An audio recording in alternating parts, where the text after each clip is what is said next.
Hi, I'm Tim. Welcome to Watchbox. Thanks for logging on. We are waking up with watches. Everything you see is for sale. For prices and additional details, including condition and accessories, reach out to me. Email tmosso@thewatchbox.com.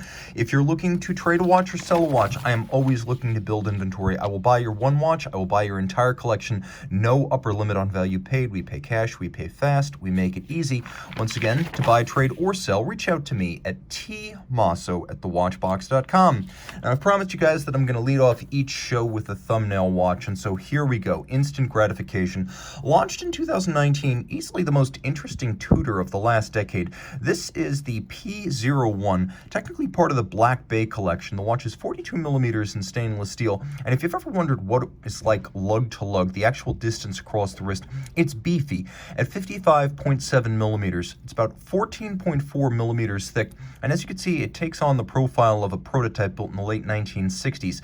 Now, this timepiece does feature the mechanical heart of a Pelagos, so the MT5612 70-hour power reserve, chronometer certified, nicely braced against shock with an anti-magnetic silicone hairspring. The watch features a bidirectional rotating timing bezel. You unlock the bezel using the pivoted lug up at 12 o'clock, and now you can move it bidirectionally, and it has a nice sharp knurling, so it's easy to grip. You lock it down exactly the same way. You pick your alignment, and then you snap that lug shut. Off-centered crown, so it's an ambidextrous watch. It's a 42, but I'm going to opine that it's a 42 that wears more like a 44. Throw it on the wrist, you can see it's a good-looking piece. Chronometer certified, plenty of water resistance, plenty of lume, and a fascinating non-generic aesthetic that differentiates it from the other Black Bays. You can see just how raw that case is. The combination of satination and minimal surface contouring speaks to the origins of this design as a prototype. Again, it just doesn't seem overly finished, and this is quite true to history as well. We'll do a quick lume shot so you can see how this diver looks in the dark, and as you can see, it is nicely lumed. It is evocative of the snowflake subs of the late 60s through mid 70s that Tudor built, so it's a little bit of a mishmash of different styling cues, but all of them effective. I'm grateful that Tudor didn't go overboard with the photina. As you can see, there's a little bit of warmth to the lume on this watch, and it's echoed in the color of the date disc, but it doesn't go full-blown radium tritium ecru. It doesn't look like photina. It's just a nice, warm, complementary color. Okay, so from there, we talk about heavy metal, and we take it in two forms, both launched in 2007. The Master Grand Tourbillon and the Duometre, a chronograph from Jaeger-LeCoultre. Let's talk about the watch that I owned, effectively. Now, I owned this watch in white gold, but this version right here is by far one of the most special. I would say it's among the top three most special Duometre. Along with my white gold and the enamel dial Quantième Lunaire, this is a very special piece.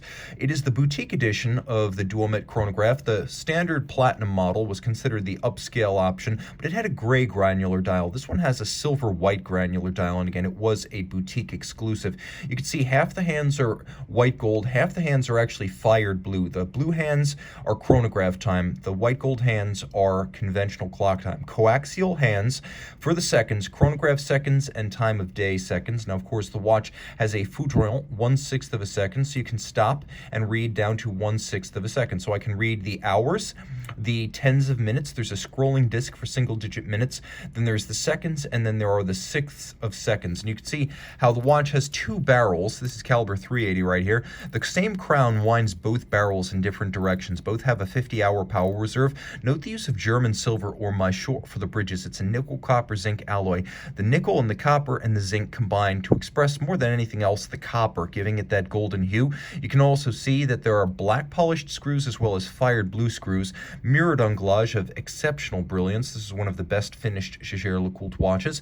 And then you'll appreciate that it harkens back to the 1880s and the twin drivetrain Victorin Piguet Abauche that were used by, among others, Jaeger-LeCoultre to create complicated watches in the day. Two drivetrains means you can activate the chronograph and the watch loses absolutely no, you want to reset it, loses absolutely no balance amplitude when you start the chronograph. You don't lose power reserve, you don't lose balance amplitude. That combination of features with the chronograph running is distinctive and unique for this watch.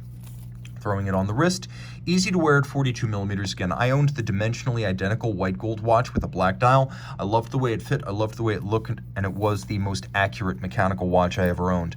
Now jumping a very upscale take on the Master Tourbillon. This is the Master Grand Tourbillon, a limited edition, as you can see on the reverse side, individually numbered out of 300, 43 millimeters in platinum with black dial, a very special watch that is a tourbillon, a GMT, and a date, all of that plus automatic winding, and it uses the caliber 978 movement that at the 2009 Concours de Chronometrie beat all, including Jaeger-LeCoultre's own Gyro Tourbillon 2, in the first modern chronometry test following the end of chronometry tests in the 70s. So this movement is a champion, in addition to being quite attractive. You can see the tourbillon, nicely finished, overcoil hairspring, 6-position adjustment, free sprung for durability.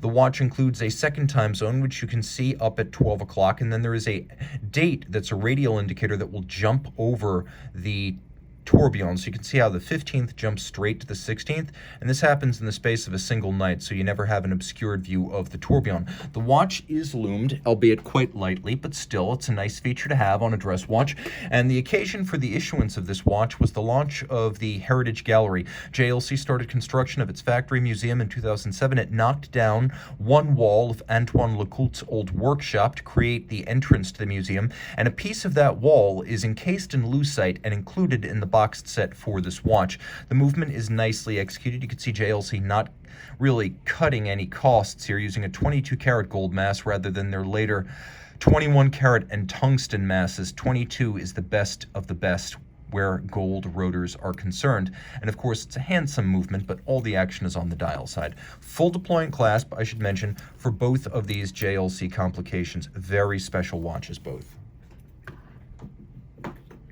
Now we're going to jump into the world of Moser, and what might be my current favorite Moser. For me, it's this or the Endeavor Perpetual Calendar. This is the Streamliner center seconds, 40 millimeters in diameter by 12 millimeters thick, automatic winding, 3-day power reserve, nicely loomed, 120 meters water resistant, part of a series that came out in 2020. It is a very good looking watch, nicely sized to wear well on male or female wrist. You can see it sits low on the wrist, but it doesn't have a dainty or petite ambiance about it. Instead, what it has is a sort of organic elegance. As you can see, the bracelet, which draws on a number of different inspirations, like the Ebel Sport Classic and the Omega Speedsonic Chronograph Lobster Tail bracelet. This watch is evocative of the 70s with its tonneau case, its radial grain lapping machine, brushed bezel, and of course that integrated bracelet. But unlike most watches in the integrated bracelet sports watch genre, it doesn't plagiarize Gerald Genta. It's very much its own thing. I can see a little bit of the late Mark series Omega chronographs here. Again, the Ebel influence in the bracelet. The watch has a staggered, checkered seconds hand that is evocative of the racing dials of the 1970s. There's a little bit of Oris Chronoris star in the design of the case. Again, a lot of references, not one big reference, and that is what makes a great period homage timepiece. Now, lights out. You can see the ceramic Globalite material used on the hands. It is quite bright and easy to read. And the watch features a Moser signature. This is what Moser calls its matrix green fume dial. Let me get those fingerprints off there. So matrix green is the color at the center. The fume is the fade from light at the center to dark at the edge. You can see that all the individual indices match the shape of the applique Globalite lume on the hands. So you can see that baton style or capsule style. The watch has a 3-day automatic winding, HMC 200 movement, Moser making not just the bridges and the plates and the wheels, but also the tough parts like the balance, the hairspring, and the escapement. All of this done in-house, 21.6 beat rate, 72-hour power reserve, and again, hacking or stop seconds for precise setting. An absolutely fantastic option in the world of steel sports watches. An easy choice over the markups we're seeing in the world of Royal Oaks and Nautilus, Aquanaut, and even the overseas these days. This is the thinking man's alternative from a company that only makes 1,500 watches a year. So this is a rare watch. Jumping into another Moser timepiece, this one a collaboration. Launched in 2020, it won the GPHG Audacity Prize for that year. So awarded at the Oscars of Watchmaking, this is the Endeavor Cylindrical Tourbillon, a collaboration between H. Moser and C and MB&F, Max Buser and Friends. The watch uses the basic profile of the Endeavor case, but then segues into a legacy machine-style domed sapphire. It also includes bevel gears that help to channel the time to a sapphire dial, and as you can see, it is nicely loomed, including the logo. The watch has a fume dial, just as we discussed that fade on the Matrix Green Streamliner. Here we have what Moser calls funky blue. It is a signature color for the brand. Silver blue at the center, navy, almost black at the edge, and then we have a cylindrical tourbillon. That is to say, it has a cylindrical hairspring with overcoils at both ends, just like you would find on vintage marine chronometers. This type of hairspring architecture is the best at centering the mass of the hairspring, so in any position with respect to gravity, it will breathe concentrically, develop concentrically, and keep very even time. Moser has a subsidiary, Precision Engineering, that makes balances, escapements, hairsprings, and regulators, and that's where this hairspring comes from. Moser has been a long-time hairspring supplier to MB&F via Precision Engineering. You can also see the height of the tourbillon carriage, which is absolutely, I would say, bewitching, engrossing, mesmerizing, all of the above. Just look at the depth and the height to it. All of that due to the architecture of that cylindrical hairspring. You can also see that the finishing of the tourbillon carriage is to a higher degree than you'll find on general Moser movements, so this is all hand executed and quite special because it's on the dial side of the watch. You'll also appreciate the fact that it is a 1-minute tourbillon. It's free sprung for durability, and it has a nice slow cadence to it with a flying tourbillon architecture that is no upper bridge to block your view of the tourbillon. It is also an automatic winder, and impressively for a watch with a tourbillon, this limited edition of 15 pieces in stainless steel has a 3-day power reserve. A few elements pay homage to the pocket watch era of Moser watch construction in the 19th century and early 20th century, as we have a 3/4 aesthetic to the bridges. Obviously they are broken, they're not pure 3/4, but they have that look, and a golden chaton holding the barrel arbor fixed in place by black polished screws, so you have those nostalgic elements, plus a deployant clasp, which is not universal on Moser watches. Throw it on the wrist, the 42 wears naturally. The short, tightly curved lugs means that it's an easy watch to wear, and as you can see, it is a fairly flat watch. The crystal is not flat, but it will slide underneath the jacket cuff, and you might not expect that given the outward thickness of it. It is a very sloped and ramped case flank. A super special watch, part of a series of 5 different versions of this watch made in 15 pieces. Let's talk about something that is way more loomed than any dress watch has a right to be. Impressively loomed, automatic winding, and stainless steel. You could be forgiven for thinking that this limited edition from 2020 is in fact a sports watch. Instead, this is the Patek Philippe Calatrava. It is the new factory or new manufacture model, the 6007A. As you can see on the reverse side, it celebrates the new manufacture that opened in 2019, but the watch itself, a series of 1000 and a limited edition, came out in 2020. It has a lovely basket weave center dial, a satin finish underneath the applique radially arrayed white gold Arabic numerals. We have lovely white varnished hands at center, and a little bit of the aesthetic that you'll see on watches like the 6000 and the 6006.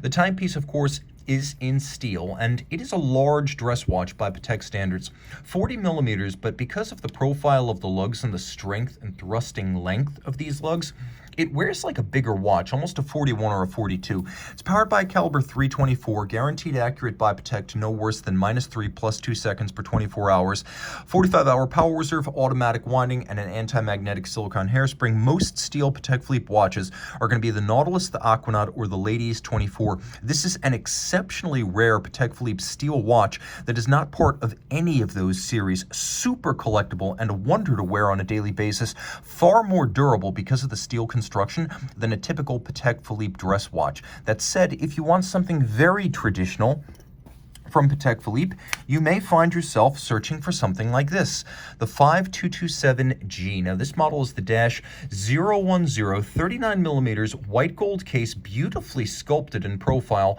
with a black dial, and that's really what sets this example apart. This is a very thin, fine watch, as you can see, well under 10 millimeters thick, and it has a hidden hunter case back, so the hinge is barely visible in profile, and then you have a small tab that you can use to open up the mirrored case back, and then you get the best of both worlds, a solid gold case back and then a display case back, so you can see the movement. You can have it internally engraved, customized, lacquered, or enameled if you'd like, but you'll also get the pleasure of viewing the movement for which you have paid. Again, 39 millimeters with a very graceful case design featuring lovely black polished relieved hollows in the lugs. We throw it on my wrist, it wears well, and I should say it wears a lot more compact than the 6007 you saw just a minute ago. So this is a watch that wears well on a wrist as small as, in my experience, 13 centimeters in circumference. So this is a high-end unisex option. Speaking of unisex options, they don't come more so than vintage watches, and it's rare that I bring a vintage watch on the show, much less a vintage watch from the 1980s, but that's exactly what we have right here. This is the 1983 limited production Omega Phase de Lune Or. It is a gold moon phase triple calendar, Italian language day and month. The timepiece was made in 1983, and it's believed that fewer than 500, the number often bandied is 466, but it's believed that fewer than 500 of these were made. You can see that the lugs have a wonderful sculpted profile to them with strakes and gadroons. They're stepped out from the case band. There's a double gadroon that is double stepped bezel. And then we have a dial with radially arrayed Roman numerals, a couple of different textures, tones, colors, and materials. And then, of course, we have the aperture style day and month in Italian with the radial or lunette style pointer date. Turn it all over. We have a high-grade Omega caliber 715 that is unique to this model. It's based on the 712, automatic winding with a 19,800 vibration per hour beat rate. You can see it is yellow gold gilded and has a 42-hour power reserve. This is a very, very special movement in a very, very special 35 millimeter watch. This is what a traditional men's dress complication is like, but because it is 35 millimeters and short lug-to-lug, it wears well on a smaller wrist as well. So this vintage timepiece, emblematic of something approaching the finest Omega had to offer during the 1980s, is a very rare opportunity to get into the new frontier of vintage, which is the 80s and the 90s. These were the watches launched just before the Louis Brandt collection of high horology Omega watches, and this was really the germ that started the comeback of complicated and mechanical watchmaking at Omega in the wake of the quartz crisis years. So historically, a very important watch. Now, speaking of very important watches from Omega, they don't become much more so in the eyes of collectors than the moon watches. This, however, is a Speedmaster professional moon watch from the Tokyo 2020 series, a series of watches dedicated to different colors of the Olympic rings. You can see this one features an exquisite red anodized bezel, sapphire crystal, and then a lovely gray granular dial. It's not platinum like the gray side, but it looks exactly like it. It's an upscale moon watch with an applique logo and applique rather than printed indices. It's cool. It's a warm and intense watch rather than bright bling. 42 millimeters, moon watch powered. Mechanically, it's identical to the pre-2021 moon watch. So 42 millimeters in diameter, caliber 1861 Lemania based. The movement that was used on innumerable space flights, and still is, as these watches with movements like this are still in circulation at NASA. The new watches haven't replaced them already. So this is a Moonwatch caliber in a Moonwatch case with an Olympic exclusive caseback, bezel, and dial. A very attractive combination of silver steel, gray dial, and red accents. One of the best looking modern moon watches. And of course, a robust modern bracelet, a twin trigger, single fold deploying clasp, a handsome, worthwhile investment, the kind of watch you could wear for a lifetime and pass down as an heirloom. Now, if you want a signature watch from another brand, it's the moon watch at Omega, but it's going to be a pilot's watch or a Portugieser at IWC, and I've got two different flavors. Right here I have the 5007. So you can see the post-2015 version of the Portugieser automatic, 7-day power reserve, blue dial, 42.2 millimeter stainless steel case. Now you have a power reserve indicator on the dial, you have a date, you have small seconds, quick set date, hacking seconds. Very wearable because of the short, tightly downturned lugs. The look is supposed to be big, as every Portugieser since 1939, with the exception of the Klein Portuguese, they've all been big watches, and they were designed to be big because the original Portuguese was designed as a wristwatch intended to fit a super accurate pocket watch movement. That was the original idea. Pocket watches were more accurate, wristwatches were more convenient. Put them together, you need a big case for that pocket watch movement on the wrist, and that was the original idea back in 1939 with the original reference 325 Portuguese. This is far more sophisticated than that. 5-position adjusted.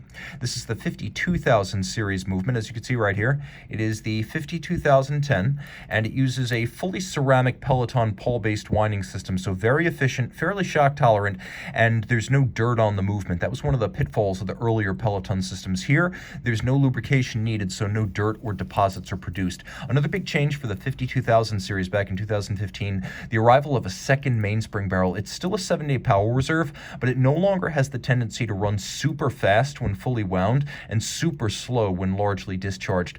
The twin barrels even out the torque release, and as you can see, there's a new skeletonized bridge so you can better appreciate them. The movement is huge. At over 37 millimeters, it is one of the largest automatic movements ever made, and it is a manufacturer caliber, free sprung, 5-position adjusted with an overcoil hairspring.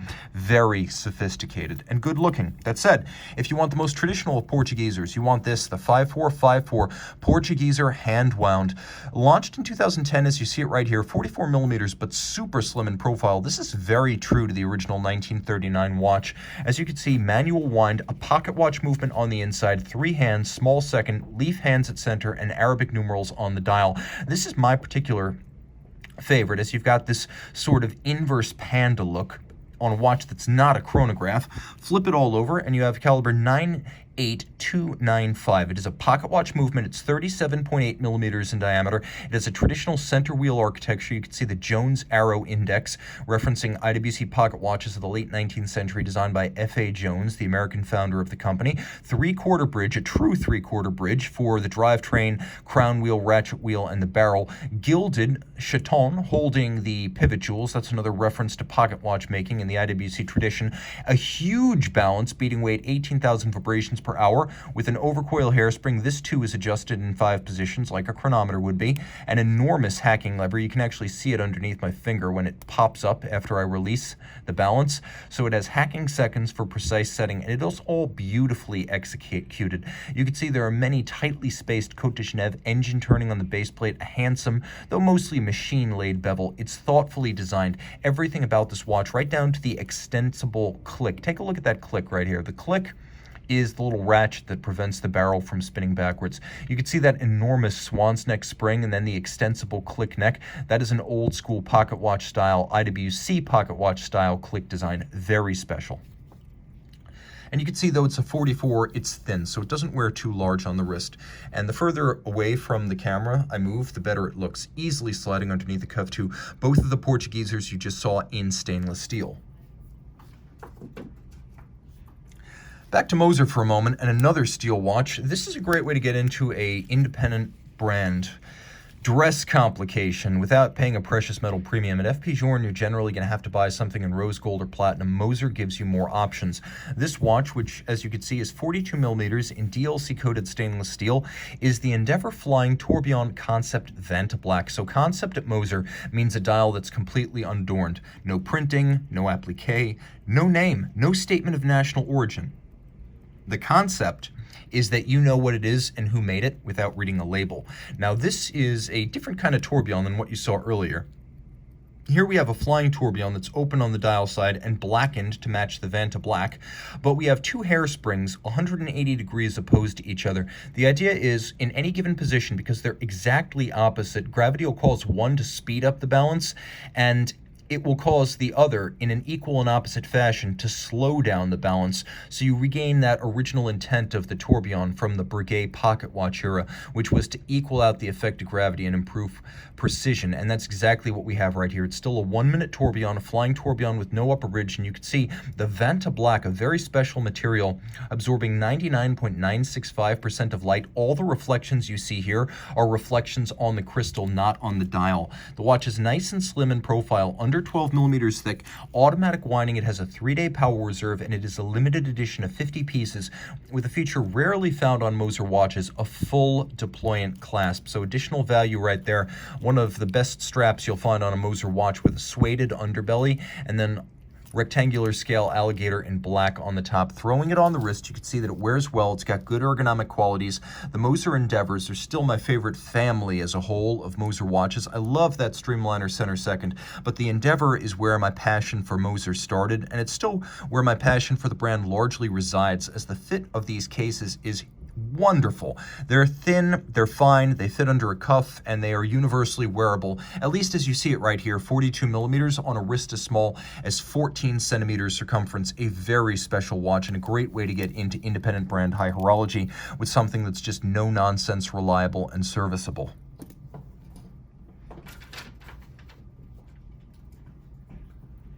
Speaking of independent brands, I've got two very important pieces from Ressence. Designing in Belgium, building in Switzerland, they were founded and launched their first watches back in the late 2000s. 2010 was year one for Ressence. So this watch right here, the Type 1X Slim, was part of a 40-piece series like this, launched for 2020 to celebrate 10 years.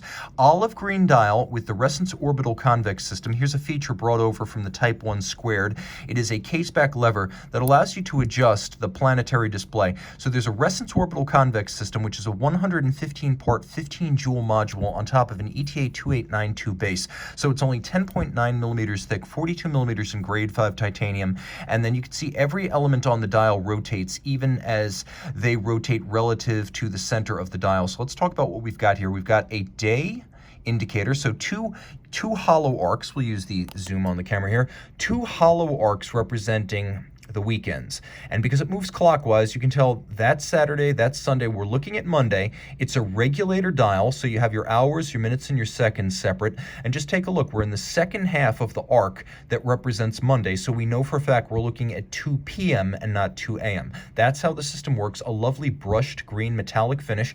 And surprisingly, because the watch is not obviously loomed by day, it is a very well loomed watch by night. Again, this is a 40-piece limited edition, and the watch wears beautifully. It's almost lugless. The closest thing I could compare it to would be a tonneau case watch from the 1970s, or maybe a wire lug Radiomir. But you'll note that it wears flat, it wears flush, it wears very light in grade 5 titanium on my wrist. A wonderful piece that can be fit underneath the cuff, and I could recommend it for a wrist as small as 14 centimeters circumference. It is a wonderful way to get into Ressence watchmaking. But I will say this, I'm more in love with what you see here, which is the Type 3B, B for black. 44 millimeters in titanium. That doesn't really describe the watch. As you can see, almost the entirety of it is the bubble sapphires over the dial and the case back. The case itself is just a hairline element of titanium in the center, and this is a 44 millimeter watch, but it doesn't wear that way, being made almost entirely of sapphire and titanium. It is feather light on the wrist, and it wears beautifully on my wrist. Now, if you're wondering what this one looks like in the dark, let's take a quick look. Plenty of lume, as well as more features. A few things to take note of. There is a date running circumferentially around the outermost portion of the dial. You can see we have that day indicator again, so we actually have a day date functionality and a regulator dial here. If you look in the upper right-hand corner of the dial, or at least the dial as it's currently situated, you can see there is a temperature gauge to let you know whether it is ideal, too hot, or too cold to be wearing this oil-filled watch. And indeed, there's about 35 milliliters of oil inside this watch. Ressence wasn't the first to do this, but they were the first to take the concept as far as they did. The idea being that the sapphire and the oil have the exact same index of refraction. Let me just clean my fingerprints off this. And because they have the same index of refraction, from any angle, there's no distortion. You can see there's zero distortion. This dial can be read from any angle whatsoever. It is an automatic winding watch, and it does have the same Ressence orbital convex system, planetary display, regulator dial that we just saw. The timepiece, of course, has oil inside the module, which means only the base movement ever needs to get serviced. The base movement, which you can see has a rotor visible through the case back, the base movement is an ETA, and so when this goes back for service, it's just an ETA service. Benoit Mintians, who founded the company, told me they've only had 2 or 3 times when they've actually had to service the oil-filled module on a Type 3 or a Type 5, the 2 oil-filled watches. So basically, it's self-lubricating and sealed for life. So this is a very easy watch to service for Ressence, a quick service when it goes in, and ultimately a very low-maintenance watch, which took me aback when I first learned that, because these seem outwardly to be so complicated. They have a wonderful magical look because of the way they do bend the aesthetics of the dial all the way around the curvature of the case and the crystal. A very special watch and one of my favorite independent brands, and the Type 3 is my favorite Ressence model line. We're going to stick with our indies, and now we're talking about one that actually is combining forces with another great independent name. Here we have 2 Schwarz Etienne Roma Synergies by Kari Voutilainen. Now this is a limited edition 39 millimeters in steel, 50 with a gray dial, 50 with a blue dial, extensive fabrication and finishing by Voutilainen. The standard Schwarz Etienne Roma is a 42 millimeter watch. These are both 39. Let me give you a little idea of what you're getting with this watch, starting with the dial, which draws heavily from both Voutilainen's own work as well as the well-known Philippe Dufour's simplicity. As you can see, there are uncanny resemblances in the case and the dial, but there's a lot more to the dial than that. The dial is made of precious metal sterling silver, and it has 3 different rose-lathe guilloche patterns. Comblamin Quatrin, which is the dial factory of Kari Voutilainen, created this dial for this model. So we have a sunburst pattern outboard, we have a fish scale pattern at center, and then vague or wave pattern for the small seconds. Applique indices, tri-Arabic numerals, lovely faceted delta-style hands at center, and then as you can see, the case is graceful with a fluted set of lugs, a sharp break between lug and case band, turn it all over, and the movement, an ASC 200 by Schwarz Etienne. They make the whole thing. Bridges, plates, they make their own hairsprings, escapements, and balances. And then the watch is an automatic winder with a micro rotor and an 86-hour power reserve. It also features all the modern refinements, including a hacking seconds function. Now, Voutilainen comes in, and Atelier Voutilainen finishes all the parts of this movement, applying the engine turning with a lovely rose lathe pattern across the bridges. Let me see if I can get a little bit closer than that. You can see a rayon-style rosette emanates out from an imaginary center point atop the balance across all the bridges, deeply engraved. You can see that the rotor itself has been triple finished. That's the winding system. 2 different sizes of engine turning below the rotor, and then 2 different finishes, maybe even 3, I should say, on the ratchet wheel, which is mirrored at its center, features solarization around its top, and then at the edges, I don't know if you can see this, but the edges of the teeth of the ratchet wheel have been mirror beveled, a level of attention to detail you would expect on the very best of high horology,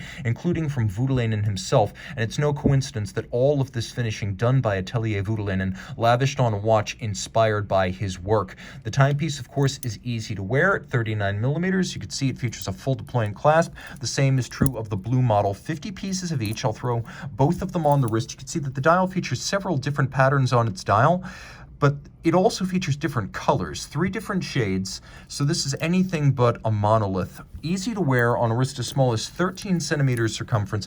I tend to prefer the blue dial. I know blue is a bit of a cliche, but I still love it because it's endearing, it's cheerful, it's upbeat. For me, it's the one to get, but a lot of folks who prefer a little bit of a cooler look or one that's a bit less voguish are going to go for the gray dial. Very special watches. These are Schwarz Etienne. They are Voutilainen, and they are fantastic. To get into an independent brand watch today of this caliber, generally you're going to be spending $50,000, $60,000 or more. These retail for just under $30,000. We actually have both versions available, but probably not for long. If you're interested in indies and you want something that's aesthetically as interesting as it is technically impressive, this is a great way to go. Of course, for a lot of collectors, there's really only one name in independent watchmaking, and it is the hegemon, FP Journe, or Montre Journe, as the company created by FP Journe is known. We have 2 pieces here. One is what would be considered vintage by FP Journe standards. This is the Octa Calendrier. It was Journe's take on an annual calendar. Now you can see 38 millimeters in platinum with a white gold dial. It has a retrograding date. It has a day and a month. It is an annual calendar. It only needs to be adjusted once a year during the jump from February to March. As you can see, it is a retrograding date with a, finish things up right there. It is a retrograding date, and an aperture-style calendar. It has all of the Journe signatures, the dial side bolts, the black polished steel bezel framing the time, a lovely retrograde scale, and then facets for the windows. You can see that these aren't sheer cuts through the dial. They are actually stepped down and sloped. Now, on the reverse side, you can see this is of the brass movement era of FP Journe production. That lasted from 1999 to 2004 for the mainstream models. There were a few stragglers, but for the most part, when we talk about brass movement FP Journe, we mean 99 to 2004. And the brass movement, although less expensive as a commodity, that is less valuable as a commodity, is more valuable as a collectible because there are so few of these brass movement Journes. Now you can see this is one of the Eleanor cases made by Journe's supplier in France at the time, and you can see both the French and the Swiss hallmarks plus the Eleanor maker's mark on the case. So this was before Journe made his own cases, and those maker's marks and nationality hallmarks are features thereof. You can also see stamped 03. After about 2005, Journe no longer had the year of case construction stamped on the reverse side. So you can see the reference is Q for Quantième, and 03 is the year the case, not necessarily the watch, but the case was made. The 38mm case was discontinued in 2015, and I believe the year before that, 2014, the Calendrier annual calendar was discontinued. So this watch with the 38mm case, the discontinued Calendrier complication, the Eleanor case fabrication, the brass movement, the date stamped on the reverse of the case, there are a lot of discontinued elements to this watch. It's 44.5 millimeters from lug to lug, so it wears well on a wrist as small as 13 centimeters. A pleasing all-around, everyday, independent brand watch that you can wear on an everyday basis. These early Journe watches are more valuable because they're less common, but they also show the path. They illustrate the continuity from Journe's first ideas to the modern-day brand, and you can see where a lot of those ideas took root in the design of the Calendrier. Now, taking a quick look at a more modern Journe, you can see where those design concepts led. You'll note that the case itself is almost the same design. Obviously, the dimensions are larger as this is a 42mm watch, and the proportions have changed because it's thicker, but a lot of the same design concepts have remained over the years. This is a watch originally launched in 2019. It is the Tourbillon Souverain, but universally known as the Tourbillon Vertical. It is the 20th anniversary watch to mark 20 years since FP Journe's original Tourbillon Remontoire subscription series from 1999. This is the black label version, only available at FP Journe boutiques and espace, and then only 2 examples per model available per year. So these are very, very rare. You also have to be a previous purchaser of a new FP Journe watch to get one of the black label watches. So not just restricted by distribution, but also restricted in terms of eligibility to purchase. The black dial and the platinum case are exclusive to these black label watches, and I find that to be the most attractive combination, so it's easy to see why it is exclusive to the most exclusive series production Journe watches. The black labels, of course, technically identical to the standard watches, and that's a good thing, because here we have the vertical tourbillon, the idea being that no matter what position the watch is in on your dresser at night, the tourbillon is always upright. Crown down, crown up, dial down, dial up, the tourbillon is always vertical. It becomes like a pocket watch sitting in your breast pocket. So the tourbillon always with the same orientation with respect to gravity when the watch is not being worn. Journe reasoning that this would provide the watch with optimal timekeeping during those hours when it's not on the wrist. Those are the hours when the tourbillon can make the difference.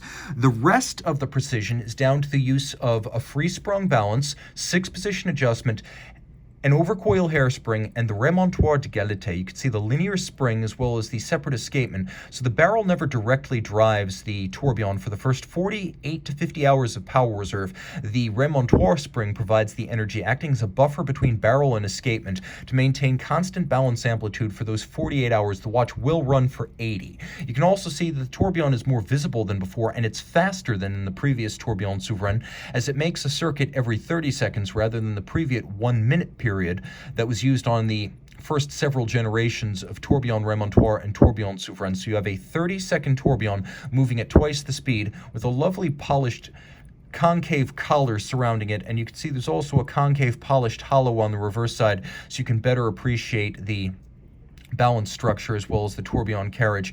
The movement is made of solid gold, and the dial is made of grand faux enamel, so this is a much richer watch in terms of materials, finish, and finery. It's also more technically sophisticated than the first 3 generations of FP Journe tourbillon that came before this. A very special watch, and you can see on my wrist, though my wrist is small, the 42 does fit. I just wouldn't wear this watch on a wrist smaller than 15 centimeters circumference. Your wrist is smaller than that, you're going to want to get one of the 40 or 38 millimeter FP Journe tourbillon watches from the past. It is a hefty thing, all in platinum with a rose gold movement.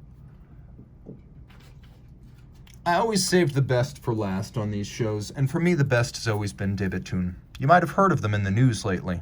So have I, but I've been a fan since way back when. I shot my first de Bethune video back in 2017, and I said straight up, this is a company that only makes Grail watches and has only ever made Grail watches. I'm glad to have been a fan from the beginning, and these watches really do illustrate part of the history of the company, as this watch, the DBS, takes us all the way back to 2005. De Bethune, founded by David Zanetta, collector and vintage dealer, and Denis Flageolet, watchmaker, back in 2002 out of L'Auberson. They've built fewer than 3,000 watches since the founding of the company, and they've gone through several different eras of styling. There was the original DB1 case, which was very much like a vintage-inspired conventional round watch. After that came the DBS series in 2005, and that's what we have right here. The DBS was designed by Zanetta to reference the great pendant watches of the past.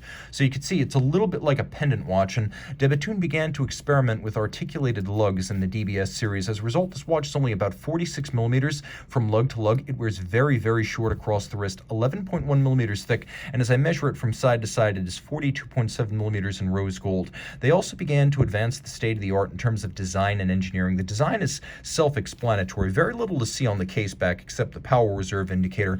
The power reserve is 6 days, but the escapement, the balance, the hairspring, the barrel bridge, and the power sources, all on the dial side. Lots going on. You can see that the cap over the barrel bridge at center has been entirely black polished, as has the entire balance bridge. That level of finish is no compromise. You can also see that there is traditional mirrored anglage on the edge of the bridges, and all of them have been beveled on their side and mirror finished. You can also appreciate the same level of finish on the individual steel shock protection springs flanking the balance. We have 1, 2, 3 shock protection springs. This is a patented system known as triple parachute, designed to improve chronometry as well as shock resistance. You can see this is one of at least 8 different balances that de Bethune has patented. A fired blue titanium yoke style non-annular balance using platinum mass as outboard. The idea is a minimal reaction to changes in temperature and maximum mass at the outer edge of the balance where it can do the most good. The hairspring is 2 pieces shaped by hand and clamped together.